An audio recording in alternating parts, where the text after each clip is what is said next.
Conditional statements के बारे में बात कर लेते हैं यार। कंडीशनल स्टेटमेंट सुन के ही लग रहा होगा कि अगर कोई कंडीशन, कुछ कंडीशन अगर ट्रू है तो ये चीज़ करनी है, अगर कंडीशन ट्रू नहीं है तो ये चीज़ नहीं करनी, अगर कुछ इफ़ अगर ये कंडीशन ट्रू है तो ये काम करेंगे, एल्स अगर ये कंडीशन ट्रू नहीं है तो ये काम करेंगे। ठीक है, तो इस टाइप के कोड को अगर आपको एग्जीक्यूट करना है तो आप क्या करते हो, आप इन कीवर्ड्स का यूज़ करते हो, जैसे कि इफ़, एल्स, एल्स इफ़।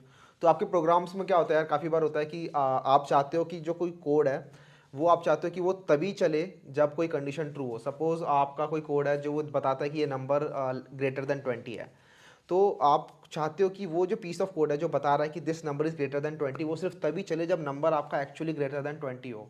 अगर आपका नंबर ग्रेटर देन 20 नहीं है तो आप चाहते हो वो नंबर, वो कोड आपका ना चले। तो उस केस में आप क्या करोगे, आप एक इफ़ ब्लॉक यूज़ करोगे। तो हम देख लेते हैं यार इफ़ कंडीशन कैसे काम करती है। तो आप यहाँ पर देख रहे होगे कि इसका सिंटैक्स कैसा होता है कि इफ़, उसके बाद पैरेंथेसिस में आप कंडीशन लिखते हो।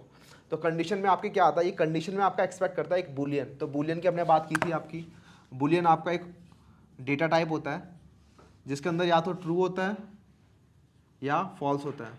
ठीक है, तो जो इफ़ के अंदर जो पैरेंथेसिस होता है ना, वो आपका बुलियन एक्सपेक्ट करता है कि आप या तो ट्रू वैल्यू डालोगे इसके अंदर फॉल्स वैल्यू डालोगे। ठीक है, और आपको मैंने पिछली वीडियो में बताया भी था कि ऑपरेटर्स होते हैं आपके, ठीक है, कंडीशनल ऑपरेटर्स, जो आपको मैंने बताया था 6 टाइप के होते हैं कि आपका इक्वल टू, आपका नॉट इक्वल टू, आपका ग्रेटर देन, आपका लेस देन, आपका ग्रेटर देन इक्वल टू और आपका लेस देन इक्वल्स टू। ये आपके 6 कंडीशनल ऑपरेटर्स होते हैं और ये भी आपके बुलियन ही रिटर्न करते हैं। तो इफ़ इस कंडीशन के अंदर आप, ये जो कंडीशन है यहाँ पे, इस कंडीशन के अंदर आप या तो बुलियन वैल्यू डाल सकते हो ट्रू या फॉल्स, या फिर कोई ऐसी वैल्यू डाल सकते हो जो आपको बुलियन रिटर्न कर रही है। ठीक है, इनमें से कोई भी ऑपरेटर, तो आप वो सब डाल सकते हो। तो इफ़ का ये सिंटैक्स होता है, इफ़, उसके बाद ये आपकी कंडीशन, उसके बाद यहाँ पे लिखा है block of code to be executed if the condition is true. तो अगर ये कंडीशन आपकी ट्रू रिटर्न कर रही है, ये कंडीशन आपकी अगर ट्रू है कैसे भी करके, तो आपका ये ब्लॉक ऑफ कोड जो भी आपने इस करली ब्रेस के बीच में जो भी लिखा है आपने, वो आपका एग्जीक्यूट होगा। अगर ये कंडीशन फॉल्स होती है तो ये आपका कोड कभी भी एग्जीक्यूट नहीं होगा। ठीक है, एक बार हम जरा इसका कोड में देख लेते हैं कि ये काम कैसे कर रहा है। तो मैं यहाँ आया अपने इक्लिप्स के अंदर, सोर्स पे मैंने राइट क्लिक किया, एक नया पैकेज बना लेते हैं। कंडीशनल स्टेटमेंट्स, इस पैकेज पर राइट क्लिक किया, एक नई क्लास बना लेते हैं, न्यू क्लास, इफ़ क्लास। ठीक है, इसका नाम रख दिया इफ़ क्लास। इसके अंदर इफ़ वाले कोड की बात करने वाले हैं। इसके अंदर हम मेन मेथड चाहते हैं तो हम यहाँ पे पब्लिक स्टैटिक वॉइड मेन को टिक कर देंगे, फिनिश। तो आपका यहाँ पे मेन मेथड ऑटो जनरेट हो गया। तो सपोज़ आप यहाँ पे चेक करना चाहते हो कि आपका नंबर अगर ग्रेटर देन 18 है तभी आप कुछ चाहते हो। सपोज़ आपकी एज है, ठीक है, एज आपका एक वेरिएबल मैंने बनाया, int age equals to let's say 10। ठीक है, और आप चाहते हो कि अगर एज ग्रेटर देन 18 है तो आप 18 से जब ज़्यादा बड़े होते हो तभी आप सिर्फ वोट डाल पाते हो। ठीक है, तो आप चाहते हो वोट डालना, तो सिस्टम,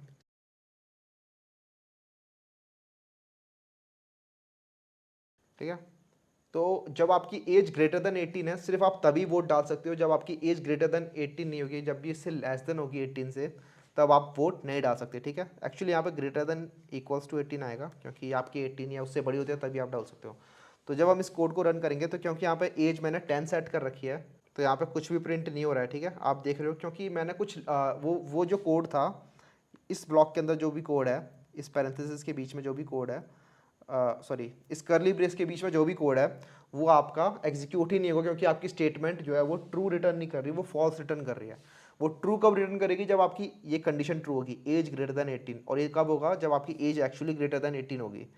सो लेट्स से आपकी एज आपकी 19 हो गई। ठीक है, तो 19 इज ग्रेटर देन 18, तो ये कंडीशन ट्रू हो गई।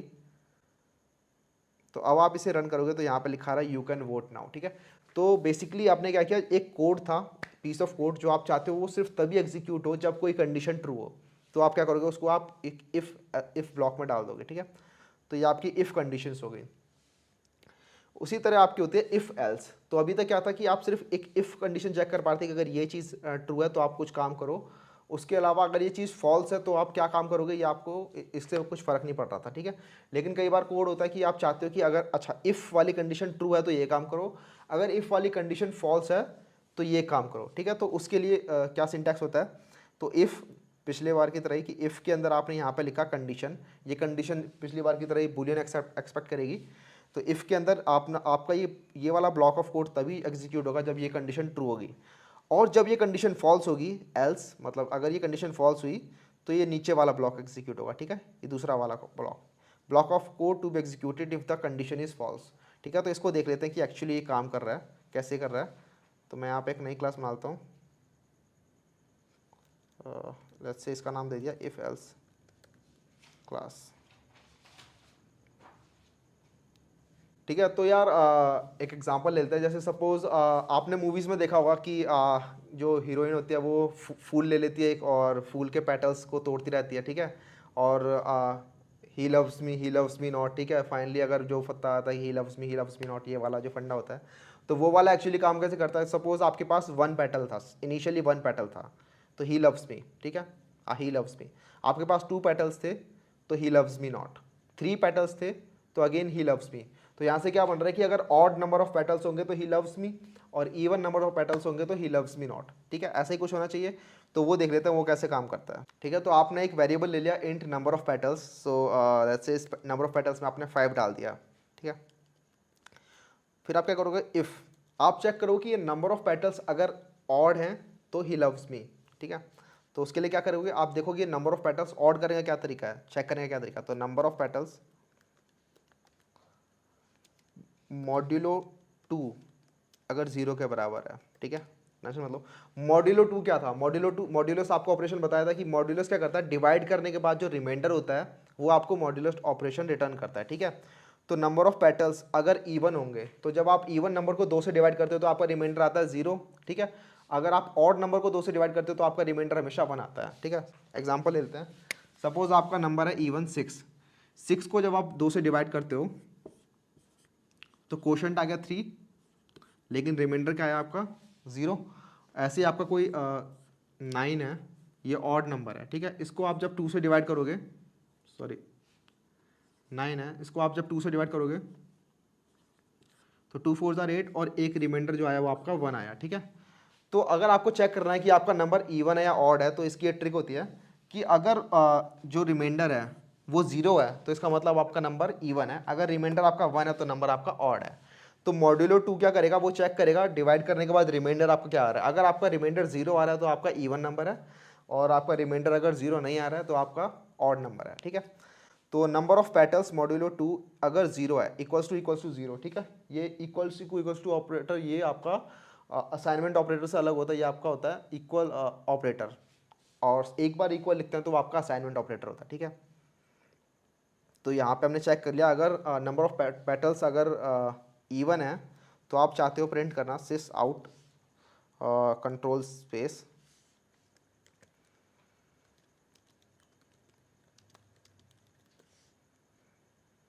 ठीक है, एल्स। अब यहाँ पे एल्स आ गया, एल्स उसके बाद फिर से सेम करली ब्रेसेस, और इसमें आप प्रिंट करना चाहते हो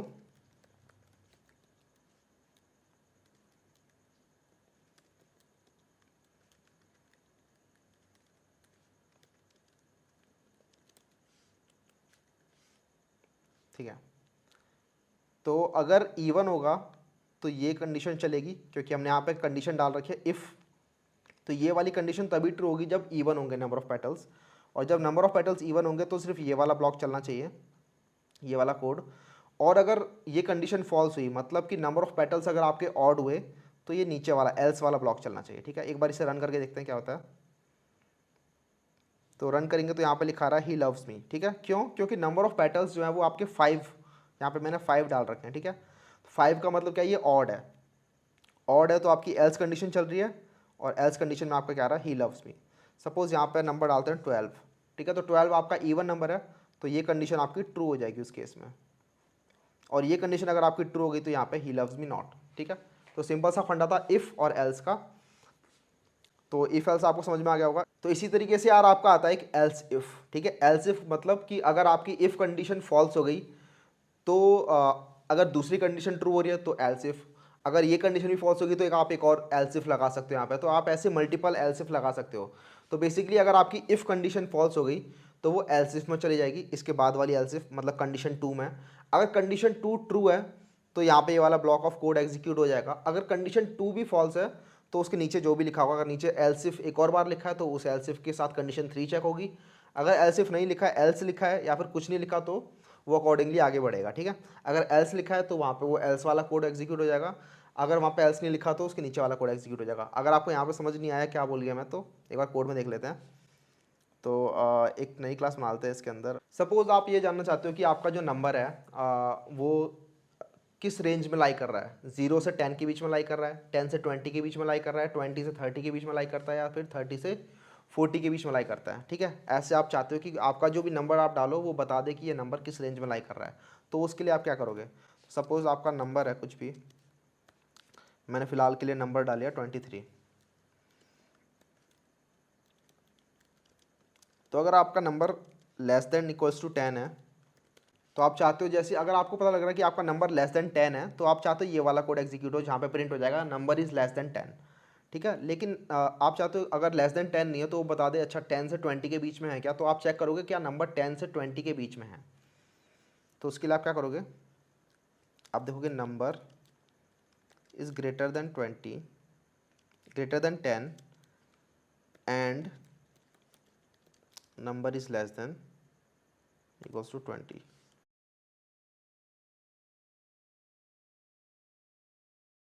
अगर वो 20 से भी बड़ा हो गया तो आप चाहते हो देखना कि नंबर 20 से 30 के बीच में है क्या नहीं है। तो number if number is greater than 20 and number is less than equals to 30, तो ये कोड एग्जीक्यूट होना चाहिए। वरना अगर नंबर 30 से बड़ा है चाहे किसी भी रेंज में, तो आप चाहते हो ये एल्स वाला कोड एग्जीक्यूट हो। तो यहाँ पे आप ये ऑपरेटर देख रहोगे, यहाँ पे एंड लिखा है, तो ये आपका बेसिकली लॉजिकल ऑपरेटर होता है, ठीक है। लॉजिकल ऑपरेटर क्या होता है, वो चेक करता है आपकी दो कंडीशंस के बीच में रिलेशन, ठीक है। तो मैंने आपको बताया था लास्ट वीडियो में कि आपका एंड ऑपरेटर होता है, ठीक है। वो एंड क्या करता है, आपका चेक करता है कि अगर दोनों में से कोई भी एक कंडीशन फॉल्स है तो आपकी एक्चुअल कंडीशन फॉल्स हो जाती है। सेम टू सेम यहाँ पे भी एंड ऑपरेटर है, ये भी चेक करेगा कि आपकी ये वाली कंडीशन, पहली कंडीशन और दूसरी कंडीशन, अगर दोनों की दोनों फॉल्स होगी, सॉरी अगर दोनों में से कोई भी एक फॉल्स होगी तो ये आपकी कंडीशन फॉल्स हो जाएगी फाइनली। अगर दोनों की दोनों ट्रू होंगी तभी ये कंडीशन ट्रू होगी, ठीक है। ऐसे यहाँ पे दो कंडीशन है, नंबर इज़ ग्रेटर देन 20 और number is less than equals to 30। अगर ये दोनों की दोनों कंडीशंस ट्रू हैं तभी ये वाली पूरी की पूरी कंडीशन ओवरऑल ट्रू मानी जाएगी, वरना ये कंडीशन फॉल्स हो जाएगी। और उसके बाद फाइनली आपका एल्स में चला जाएगा कोड। तो इसका मतलब क्या है कि अगर आपका नंबर 10 से 20 के बीच में है तो आप क्या प्रिंट करना चाहते हो कि number is greater than 10 and less than 20, ठीक है। और अगर आपका नंबर 20 से भी बड़ा है और 30 से छोटा है तो आप क्या प्रिंट करना चाहते हो, number is greater than 20 and less than 30। और अगर आपका नंबर 30 से ही बड़ा है तो आप क्या प्रिंट करना चाहते हो, नंबर इज ग्रेटर देन 30। तो जो हमने यहाँ पे नंबर पहले लिया 23, तो ये नंबर आपको पता चल रहा होगा 20 से 30 के बीच में, ठीक है। तो ये वाला कोड प्रिंट होना चाहिए, number is greater than 20 and less than 30। एक बार रन करके देखते हैं क्या होता है, उसके बाद इसे समझते हैं। तो यहाँ प्रिंट हो रहा है number is greater than 20 and less than 30। तो यहाँ पे हुआ क्या, तो सबसे पहले आपका इफ़ कंडीशन कॉल हुई, तो यहाँ पे चेक किया if number is less than equals to 10। तो if number is less than 10, number तो 23 है तो number is not less than 10, इसका मतलब ये कंडीशन आपकी फॉल्स हो गई। तो आपकी कंडीशन 1 थी वो फॉल्स हो गई, तो ये कंडीशन 2 पे गया। कंडीशन 2 क्या आपकी, ये पूरी की पूरी कंडीशन, मतलब कि number greater than 10 and number is less then 20। तो क्या आपका नंबर ग्रेटर देन 10 है, हाँ आपका नंबर ग्रेटर देन 10 है क्योंकि नंबर आपका 23 है, 23 इज ग्रेटर देन 10। बट क्या आपका नंबर लेस देन 20 है, नंबर आपका लेस देन इक्वल टू 20 नहीं है, आपका 23 नंबर है which is not less than equal to 20। तो मैंने आपको बताया था एंड ऑपरेटर के अंदर अगर कोई भी एक भी कंडीशन फॉल्स होती है तो आपकी ओवरऑल कंडीशन भी फॉल्स हो जाती है। तो यहाँ पे क्योंकि आपकी एक कंडीशन फॉल्स हो गई तो आपकी पूरी की पूरी कंडीशन फॉल्स हो गई, तो इसीलिए ये वाला कोड भी एग्जीक्यूट नहीं होगा, ठीक है। तो आप अगले वाली एल्स इफ कंडीशन में आए, आपने अगली वाली एल्स इफ कंडीशन चेक करी, आपकी अगली वाली एल्स इफ कंडीशन क्या कहती है कि नंबर इज ग्रेटर देन 20, तो आपका नंबर 23 है, तो 23 इज ऑब्वियसली ग्रेटर देन 20, तो आपकी पहली कंडीशन ट्रू हो गई। उसके बाद इसने दूसरी कंडीशन चेक करी, number is less than equal to 30, तो ये देखिएगा हाँ number is less than equal to 30, क्योंकि 23 है, 23 इज लेस देन 30, तो दोनों की दोनों कंडीशन यहाँ पर ट्रू गई। तो जब भी दोनों की दोनों कंडीशन ट्रू होंगी तो आपका एंड जो होगा वो ओवरऑल भी ट्रू होगा। तो ये वाली कंडीशन ओवरऑल ट्रू हो गई, ये वाली कंडीशन आपकी ओवरऑल ट्रू हो गई। तो उसके बाद जो भी इसके करली ब्रेस के अंदर जो भी कोड ब्लॉक ऑफ कोड होगा वो आपका रन हो जाएगा। तो हमने यहाँ पे लिखा हुआ number is greater than 20 and less than 30, तो वो यहाँ पे आपका फाइनली प्रिंट हो गया। अगर आप यहाँ पे कोई और नंबर लेते हो, सपोज आप नंबर लेते हो यहाँ पे 12, तो यहाँ प्रिंट होता है number is greater than 10 and less than 20, ठीक है। फिर से वही हुआ, आपकी पहली कंडीशन फॉल्स हो गई, लेकिन दूसरी कंडीशन जो है वो ओवरऑल ट्रू हो गई। तो दूसरी कंडीशन ओवरऑल ट्रू हो गई, तो वहीं के वहीं एग्जीक्यूट बंद हो गया, ठीक है। तो इस तरीके से आपका ये काम करता है इफ़ एल्स इफ और एल्स। तो ये वाले ब्लॉक ऐसे काम करते हैं, आप जितने मर्जी चाहो यहाँ पे एल्स इफ ब्लॉक लगा सकते हो, और आपको ज़रूरी नहीं आप यहाँ पे एल्स ब्लॉक लगाना चाहते हो। आप यहाँ पे एल्स ब्लॉक नहीं लगाओगे तो वो कुछ भी प्रिंट नहीं करेगा। सपोज अगर यहाँ पर नंबर आपका ग्रेटर देन 30 होता, नंबर आपका 35 होता,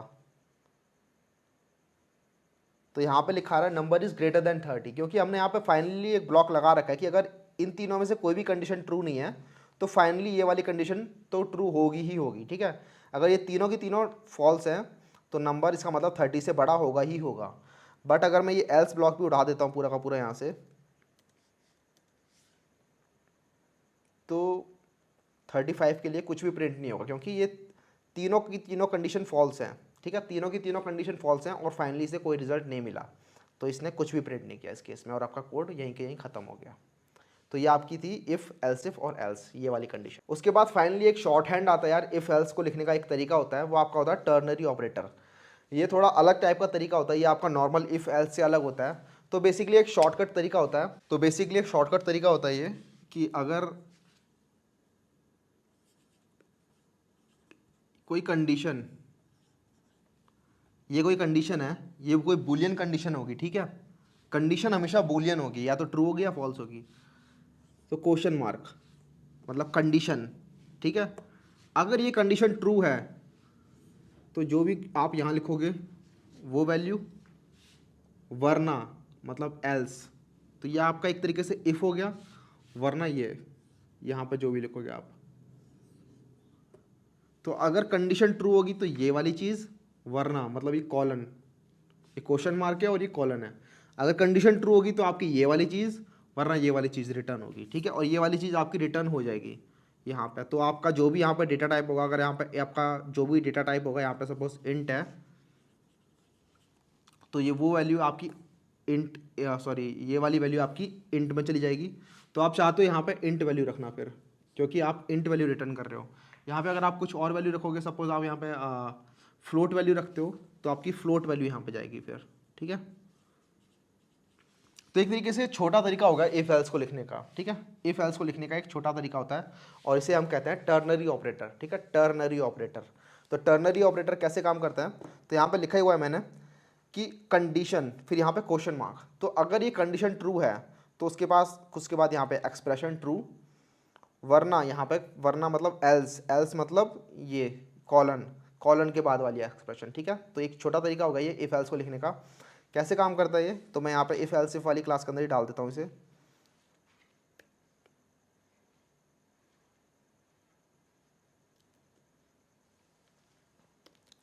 तो कमांड और स्लैश या फिर कंट्रोल स्लैश दबाने से आपका पूरी की पूरी लाइनें जो होती है वो कमेंट हो जाती हैं। तो टर्नरी ऑपरेटर का यार कोड में देख लेते हैं कैसे काम करता है। तो सपोज़ आपके पास दो नंबर थे, लेट्स से ए आपका एक नंबर था और उसके अंदर आपने डाल दिया 15, ठीक है। और आपके पास एक बी नंबर था, लेट्स से उसका अंदर डाल दिया आपने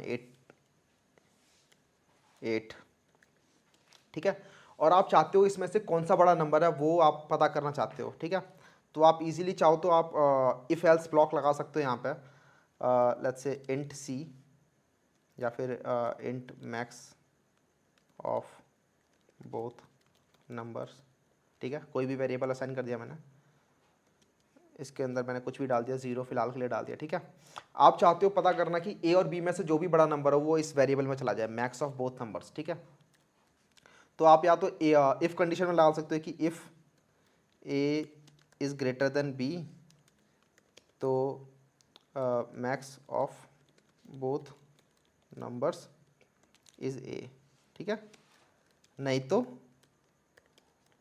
max of both numbers equals to B, ठीक है। अगर ए ग्रेटर देन बी है, मतलब ए बड़ा हो गया बी से, तो आप चाहते हो मैक्स ऑफ बोथ नंबर्स जो होगा वो ए होगा। अगर ऐसी बात नहीं है, मतलब अगर ये कंडीशन फॉल्स है, तो मैक्स ऑफ बोथ नंबर्स जो होगा वो बी होगा, ठीक है। तो ये सिंपल सा कोड था जो आपको बता देगा कि अच्छा कौन सा मैक्स ऑफ बोथ नंबर्स है, ठीक है, ए बड़ा है या फिर बी बड़ा है। तो ये एक तरीका हो गया। वरना आप अगर आप इसी कंडीशन को टर्नरी ऑपरेटर से पता करना चाहते हो तो आप क्या करोगे कि max of both numbers equals to, तो सबसे पहले एक कंडीशन आएगी। तो कंडीशन क्या है यहाँ पे, ए ग्रेटर देन बी, ठीक है। ए ग्रेटर देन बी आपको बूलियन रिटर्न करने वाला है, ए ग्रेटर देन बी आपको बूलियन रिटर्न करने वाला है, ठीक है। उसके बाद आता है क्वेश्चन मार्क, ठीक है, क्वेश्चन मार्क आता है। तो अगर ए ग्रेटर देन बी है तो आप क्या चाहते हो, ए रिटर्न करना, ठीक है। तो यहाँ पे आप लिख दोगे सिंपली ए, वरना मतलब यहाँ पे कोलन, उसके बाद अगर ये चीज़ नहीं है तो आप एल्स मतलब बी। तो अगर ए ग्रेटर देन बी है तो आपकी ए रिटर्न हो जाएगी, अगर ऐसी बात नहीं है तो बी रिटर्न हो जाएगी, ठीक है। तो आपका जो भी इफ एल्स वाला कोड था बड़ा सा, वो आपने इतना छोटा सा कर दिया। तो ये आपका शॉर्टकट तरीका होता है बेसिकली इफ एल्स को लिखने का, और ये भी सेम रिटर्न रिजल्ट आपको देने वाला है। तो मैं यहाँ पे प्रिंट नहीं कर रहा वैसे, तो sys out max of both numbers is, तो ये आपने बेसिकली एक प्रिंटलन के अंदर स्ट्रिंग एक्सप्रेशन लिख दिया, ठीक है। स्ट्रिंग आपको बाद में बताया जाएगा स्ट्रिंग एक्चुअली होता क्या है। बट अगर आपको स्ट्रिंग के साथ साथ कुछ अगर अपना वेरिएबल प्रिंट कराना होता है तो उसका तरीका ये होता है कि आप यहाँ पर प्लस लगाते हो और इस प्लस के बाद आप यहाँ पर लिख देते हो उस वेरिएबल का नाम, ठीक है, मैक्स ऑफ बोथ नंबर्स, ठीक है।